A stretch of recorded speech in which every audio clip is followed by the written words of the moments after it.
உறவுகள் அனைவருக்கும் வணக்கங்க. மீனாவையும் முத்துவையும் பாராட்டி போனதில் செம்ம காண்டாடுறாங்க. என்னம்மா இது, ஊரில் இருந்தெல்லாம் வந்து பாராட்டுறாங்க, வீட்டில் இருக்கவங்களும் பாராட்டுறாங்க, அப்பா விருந்து வைக்கிறாரு அப்படின்னு செம்ம காண்டாகி ரோகிணியை ஷோரூமுக்கு வர வச்சு நல்ல பாடம் கட்டணும்டா அப்படின்னு பிளானை போடுதுங்க. அதே மாதிரி ஃபோன் பண்ணி வர சொல்கிறாங்க. ரோகிணிக்கு அவ்வளோ சந்தோஷம். ஏதாவது பிளான் போடுறானோ அப்படின்னு நினச்சிட்டு நம்ம ஆளுக்கு அந்தளவுக்குலாம் திறமை பத்தாது, அதனால தானே அவனை பிடிச்சி தொங்கிக்கிட்டு இருக்கோம், நம்ம என்ன வேணாலும் பண்ணலான்னு அப்படின்னு இந்த பிள்ளை உள்ளுக்குள்ளே ஒரு கணக்கு போட்டுக்கிறது. அதுக்கப்புறம் அது கரெக்டு தாங்க, இவ எப்படிப்பட்ட ஆள், விடாக்கண்ணுக்கு கொடா கண்டன் இல்லையா, அதனால் கிளம்பி வேகமாக வருது. இங்கே பார்த்தா மனோஜ் ரெடியாக இருக்காங்க. திட்டம் போட்டபடி விஜயாவும் வந்துடுறாங்க. நம்ம ஆளு அப்படி பறந்து வருதுங்க, சந்தோஷத்தில் பறந்து போ அப்படிங்கிற மாதிரி அவ்வளோ ஒரு ஆனந்தம், அப்படி ஒரு கெத்தா மதிப்பாக ஆனந்தமாக வருதுங்க. பாவமாக தாங்க இருக்குது. உண்மையிலே இந்த சீரியலில் ரோகிணியை வில்லியா தெரியாமல் போகணும், நல்லவளா ஆகணும் அப்படின்னா மனோஜுக்கு பொண்டாட்டியா விஜயா ஏற்றுக்கிட்டாலே போதுங்க. வீட்டுக்கு நல்லா தாங்க இருப்பா அவளும். வீட்டுக்கு மருமகளை ஏற்றுக்கிட்டா அந்தளவுக்கு கேவலமானவ ஒரு இந்த புத்தியெல்லாம் இல்லைங்க. புருஷனுக்கு துரோகம் பண்ணணும், அப்படி பண்ணணும், இப்படி பண்ணணும் அப்படிங்கிற எண்ணம்லாம் இல்லை. நம்ம வாழணும், வாழ வச்சுட்டா நான் நல்லா இருந்தால் எல்லோரும் நல்லா இருக்கலாம் அப்படிங்கிற எண்ணத்தில் இந்த பிள்ளை இருந்துகிட்ருக்குன்னு தான் எனக்கு என்னமோ தோணுது. ஆனால் கல்யாணம் ஆகி புள்ள இருக்கிறத மறைச்சிட்டாங்கிற வருத்தம் மனோஜுக்கு, பணக்காரி இல்லையேங்கிற வருத்தம் விஜயாவுக்கு. இதே இப்போ ஒரு கோடீஸ்வரியாக இருந்தால் 2 பிள்ளை இருந்தாலும் கூட ஏற்றுக்குவாங்க இந்த விஜயாவுக்கு இந்த மாதிரி மருமக தாங்க வேணுங்கிற மாதிரி தாங்க தோணுது. இப்போ ரோஹிணி உள்ளார போன கையோட மனோஜ் அப்படிங்கிற வாமா வா அப்படின்னு சொல்லிட்டு வாமா மின்னல் அப்படிங்கிற மாதிரி கூட்டிகிட்டு போகிறாங்க, உட்கார வைக்கிறாங்க. அப்படி பார்க்குது மனோஜ், என்னை ஏன் மனோஜ் வர சொன்னேன், சும்மா ஒன்றும் இல்லை ரோகிணி வா அப்படின்னு சொல்லிட்டு தனியாக கூட்டி போகிறாரு. கூட்டி போயிட்டு உட்கார வைக்கிறாங்க. ரோகிணி உன்னை ஏற்றுக்கலான்னு இருக்கேன் ரோகிணி அப்படிங்கிறாரு. என்னை ஏற்றுக்க போறியா, எப்படி மனோஜ், என்னென்னு மனோஜ், அது ஒன்றும் இல்லை நீ இதை வை அப்படின்னு சொல்லிட்டு பேகை வச்சிடுறாரு. வைக்க சொல்லிடுறாங்க. வச்சுட்டு இங்கே வாவேன் அப்படின்னு சொல்லி தனியாக கூட்டி போகிறாங்க. கூட்டி போயிட்டு அப்படியே விஜயா வந்து செம்ம காண்டில் இருக்குங்க, போட்டு அடிக்கணும்னு, இருந்தாலும் கொஞ்சம் நேரம் ஆகட்டும் அப்படின்னு சொல்லிட்டு இவங்க என்ன பண்ணுறாங்க, பேக்கில் அங்கே பணம் ஒரு அளவுக்கு குறிப்பிட்ட தொகை எடுத்து உள்ளார வச்சிடுறாங்க, அதாவது ரோஹிணியோட பேக்கில். அதுக்கப்புறம் பார்த்தீங்கன்னா அவங்க இவ்வளோ சும்மா விடக்கூடாது, திருட்டுப்பட்டை மட்டும் கட்டக்கூடாது அப்படின்னு சொல்லிட்டு விஜயா உள்ளார என்ட்ரி ஆகுதுங்க. இவங்க நல்லா பேசிட்டு இருக்கல, டேய் என்னடா பண்ணிட்டு இருக்க, இல்லைம்மா அது வந்துமா நான் ரோஹிணியை பிடிச்சிருக்குமா அதனால தான் வர வச்சு பேசிகிட்டு இருக்கேன், நீ ஏமா இங்கே வந்தீங்க அப்படின்னு சொல்லிட்டு கத்துறாரு.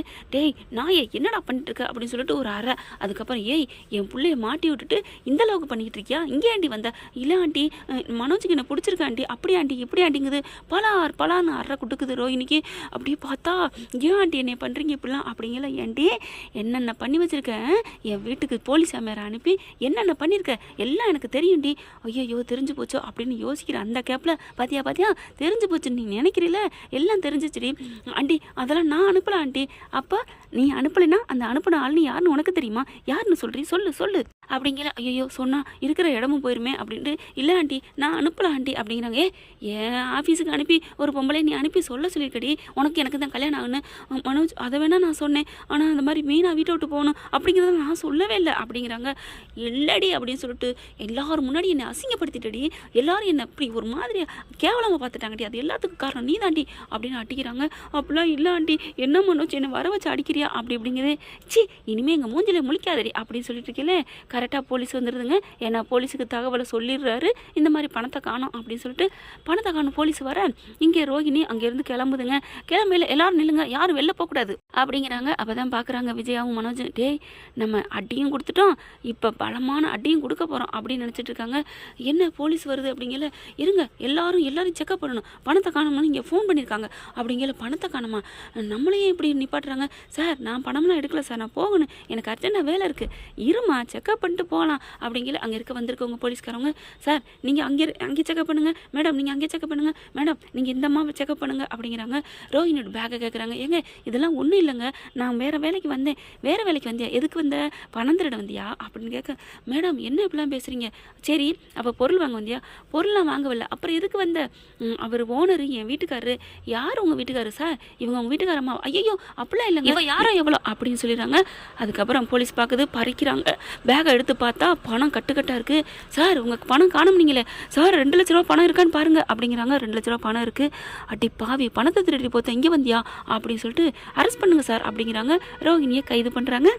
போலீஸ் கைது பண்ணல. இருங்க சார் நான் ஒன்று சொல்கிறேன் கேட்டுக்கோங்க. இவங்க தான் சார் என்னை வர சொன்னாங்க. இவங்க என் புருஷன் சார், எங்கள் மாமியா சார். இங்கே பாருங்கள் சார் கேஸ் போயிட்டுருக்கு அப்படின்னு ஃபைல்லேருந்து எடுத்து கொடுக்குறாங்க. பைக்கிலேருந்து பார்க்குறாங்க. ஆமாம் அப்படிங்கிறாங்க. அது விஷயமா பேசணும்னு வாங்கன்னு அவங்க தான் சார் கூப்பிட்டாங்க அப்படின்னு சொல்ல, எப்படிம்மா நம்புறது? இல்லை இவ போய் சொல்கிறா அப்படின்னு மனோஜ் சொல்ல, இங்கே பாருங்கள் அப்படின்னு கால் பண்ணதை சொல்கிறாங்க. நேற்று இப்படி பண்ணாரு அப்படின்னு சொல்லிட்டு, அது இங்கே பாருங்கள் சார் ஷோரூமுக்கு வான்னு சொல்லிட்டு மெசேஜ் போட்டிருக்காரு அப்படின்னு சொல்ல, ஆமாம் என்ன சார் இப்படிலாம் மெசேஜ் போட்டிருக்கீங்க? அது வந்து இல்லை டைவர்ஸ் கொடுக்குறியா இல்லையான்னு கேட்குறக்கா பண்ணேன் சார். ஆனால் அதை சாக்கிட்டு இவன் களவான்ட்டா சார். இல்லை சார் வர வச்சு என் மேலே பழி போட்டிருக்காங்க சார். ஏன் மனோஜ் ஏன் ஆண்டி இப்படிலாம் பண்ணுறீங்க? இங்கே பாருங்கள் உங்களுக்கு நல்லா தெரியுதுல்ல, அவங்க தான் வர வச்சுருக்காங்க. வேணா இங்கே கேமரா இருக்கும் செக்அப் பண்ணுங்க அப்படிங்கிறாங்க. சரின்னு சொல்லிட்டு அங்கே போய் செக்அப் பண்ணால் இவங்க வர்ற அந்த நிமிஷத்துலேருந்து எல்லாத்தையுமே பார்த்தீங்கன்னா இது பண்ணியிருக்காங்க, க்ளோஸ் பண்ணியிருக்காங்க. பார்த்தீங்களா சார் இப்போ இதுலேருந்தே தெரியுதா இவங்க பணத்தை எடுத்து என் பேக்கில் வைக்கிறக்காண்டி தான் க்ளோஸ் பண்ணியிருக்காங்க அப்படின்னு சொல்ல, ஆமாம் மேடம் அப்படிங்கிறாங்க. என்னையா என்ன நடக்குது? அப்படிலாம் இல்லை சார் அப்படிங்கிறாங்க. அட ஏன்யா இப்படிலாம் பண்ணிகிட்ருக்கீங்க அப்படிங்கிற மனோஜ் கொஞ்சம் அமைதியாக நிற்கிறாரு. அதை நிற்கிற பார்த்துட்டு இவங்க தான் எல்லாம் பண்ணியிருக்காங்கன்ட்டு போலீஸு சரியாக கணிச்சிடுறாங்க போலீஸு. அதனால ஏன் அப்படிலாம் பண்ணுறீங்க? இதுக்காக உன்னை உள்ளே தள்ளட்டுமா? என்னம்மா இவங்களை உள்ளே தள்ளட்டுமா? இல்லை சார் பாவம் போயிட்டு போகிறாங்க, அவர் என் புருஷன் தான், நான் மன்னிச்சு விடுறேன் அப்படிங்கிறாங்க. என்னையா நீங்கள் பாத்தியா உன்னை உன் பொண்டாட்டி விட்டுற சொல்லிச்சு சே அப்படின்னு சொல்லிட்டு அங்கேருந்து கிளம்புறாங்க. உடனே விஜய் வந்துட்டு, சார் என் புள்ள அந்த மாதிரி வர சொன்னான்னு சம்மதம் சொன்னானா? அதெல்லாம் இல்லை, பணத்தை இவன் தான் எடுத்தா, அவன் ஒன்றும் சம்மதிக்கலை, அவன்லாம் ஒன்றும் பண்ணலை. ஏம்மா பாமா பிடிச்சி உள்ளார போட்டுருவேன் அப்படின்னு சொல்லிட்டு அங்கேருந்து கிளம்புறாங்க போலீஸு. அதுக்கப்புறம் அப்படியே கையை ஆட்டிக்கிட்டே வருதுங்க. பணத்தை பிடிங்கி மனோஜ்கிட்ட கொடுத்துட்டு போயிடுறாங்க. அப்புறமா அப்படியே தொங்கிக்கிட்டு நிற்கல. விஜயா செம்ம காண்டல் ஆகுது. என்ன ஆண்டி என்ன கவுக்க பிளான் போட்டிங்களா? அது இந்த ஜென்மத்தில் உங்களால் முடியவே முடியாது. அந்த படைச்ச கடவுள் கூட என்கிட்ட தயங்கணும்.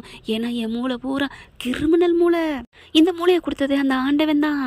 அப்படியே மனோஜ்கிட்ட வராங்க. என்ன மனோஜ் ஏதாவது உட்காந்து பலமாக யோசனை பண்ணு, என்னை கவுக்கிறதுக்கு எப்படின்னு. வரட்டாடா குட்டி பையா அப்படின்னு சொல்லிட்டு அப்படியே போகிறாங்க.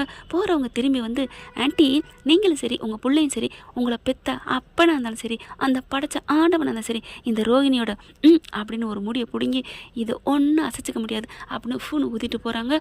ரோகிணி அவங்கள்ட்ட போகிற வரைக்கும் வெயிட் பண்ணிட்டு இருக்காங்க விஜயா. போன கையோட மனோஜ் ரெடியாகி குனிஞ்சு முதுகை காமிக்க ஆரம்பிக்கிறாரு. முதுகை போட்டு நங்குன்னு மொத்துன்னு மொத்துறாங்க. பாவி ஏன்டா அவளுக்கு மெசேஜ் போட்ட? எதுக்குடா மெசேஜ் போட்ட? அம்மா நீங்கள் தானம்மா இப்படி சொன்னீங்க, நான் ஃபோனில் தானடா சொல்ல சொன்னேன். என்னடா சொல்ல சொன்னேன் உன்னைய? கேஸ் விஷயமா நீ எனக்கு டைவர்ஸ் கொடுப்பியா இல்லையா அது விஷயமா பேசணும். இந்த 2 வார்த்தையை மட்டும் சொல்லிட்டு வைன்னு தானடா சொன்னேன். நீ பாட்டுக்கு ஐ லவ் யூ முதற்கொண்டு சொல்கிறியடா, எல்லாத்தையும் ரெக்கார்ட் பண்ணி காமிச்சிருக்காளேடா அப்படின்னு சொல்லி அடி அடிக்கிறாங்க.